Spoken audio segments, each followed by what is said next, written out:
Hello guys, welcome to everyone. जैसा कि आप देख रहे हैं कि हमारी फर्स्ट यूनिट चल रही है आपकी सब बेसिक कंसेप्ट्स ऑफ केमिस्ट्री। इसके अंदर जो टॉपिक मैं आपके साथ डिस्कस कर रहा हूँ that is law of chemical combination. और इस लॉ के अंदर ऑलरेडी मैंने 2 लॉ आपके साथ में डिस्कस कर लिए हैं पहले से ही पिछले लेक्चर्स में, जिसमें हमारा फर्स्ट लॉ क्या था, हमारा law of conservation of mass. Second law जो मैंने आपके साथ में डिस्कस किया था वो क्या था, हमारा लॉ ऑफ डेफिनेट प्रोपोर्शन, या कह सकते हो आप लॉ ऑफ डेफिनेट कंपोजिशन। तो आप देख रहे हैं भी अब हमारा जो केस है, मैं इसमें थर्ड लॉ के ऊपर आपसे डिस्कशन करने वाला हूँ कि भाई हम third law of chemical combination की बात करेंगे यहाँ पर हम, that is law of multiple proportion. ये जो हमारा लॉ ऑफ मल्टीपल प्रोपोर्शन है which was given by Dalton इन 1804। इस लॉ को आपका जो बताया था किसने, किस साइंटिस्ट ने आपको ये बताया इस लॉ के बारे में आपको, डाल्टन 1804 में इस लॉ को एक्सप्लेन किया था। और इस लॉ की जो स्टेटमेंट है, पहले तो हम स्टेटमेंट को नोट करते हैं, फिर उसको एग्जांपल्स के थ्रू क्लियर करेंगे आपको कि भाई स्टेटमेंट में क्या आपको बता रहे हैं यहाँ पर हम। तो आप देखिए स्टेटमेंट फर्स्ट ऑफ ऑल आप नोट कर लीजिए आप, when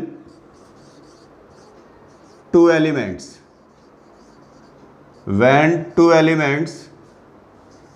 combine with each other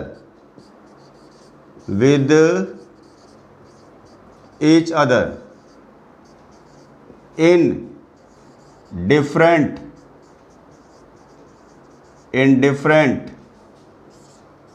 ratio of their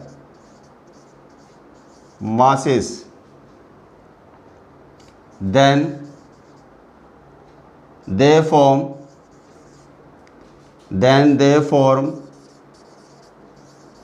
different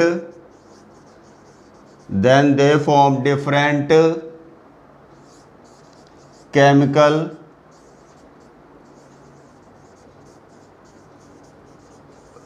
compounds। आपको क्या बता रहे हैं, देखिए इसमें मैं आपको क्या बता रहा हूँ भाई, When two elements combine with each other, दो एलिमेंट्स का आपस में कॉम्बिनेशन कर रहे हो आप, लेकिन कंडीशन अप्लाइड क्या है, उनका जो मास का रेशो है वो क्या हमारा डिफरेंट है, वो क्या हमारा different ratio of their masses combine हो रहे हैं। जब उनके मास का रेशो डिफरेंट होगा तो केमिकल कंपाउंड वो सेम तो रहेगा नहीं, वो आपका डिफरेंट है, वो बनेगा हमारा। तो आपको बोल रहे हैं कि then they form different chemical compounds. आगे देखिए आप, and mass of one of the element and mass of one of the element which combines with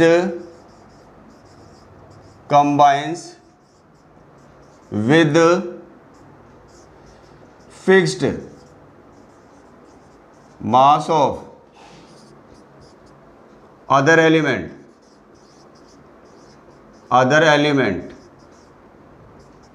bears a simple multiple ratio two each other. ठीक है जी, ये हमारी statement होगी। आपको क्या बोल रहे हैं इसमें भाई, 2 एलिमेंट्स हैं हमारे पास में, उनका कॉम्बिनेशन कर रहे हैं यहाँ पर हम, 2 एलिमेंट्स को आपस में कंबाइन करने की बात कर रहे हैं आपसे। कंडीशन अप्लाइड क्या है हमारे पास में, उनका जो मास का रेशो है जिनमें वो कंबाइन हो रहे हैं, उन एलिमेंट्स का मास का रेशो क्या है आपस में, अगर हम देखते हैं तो वो क्या हमारा डिफरेंट है, डिफरेंट रेशोस में कंबाइन हो रहे हैं। दोनों एलिमेंट्स का जो कॉम्बिनेशन हो रहा है वो किस में हो रहा है, different ratio of their masses.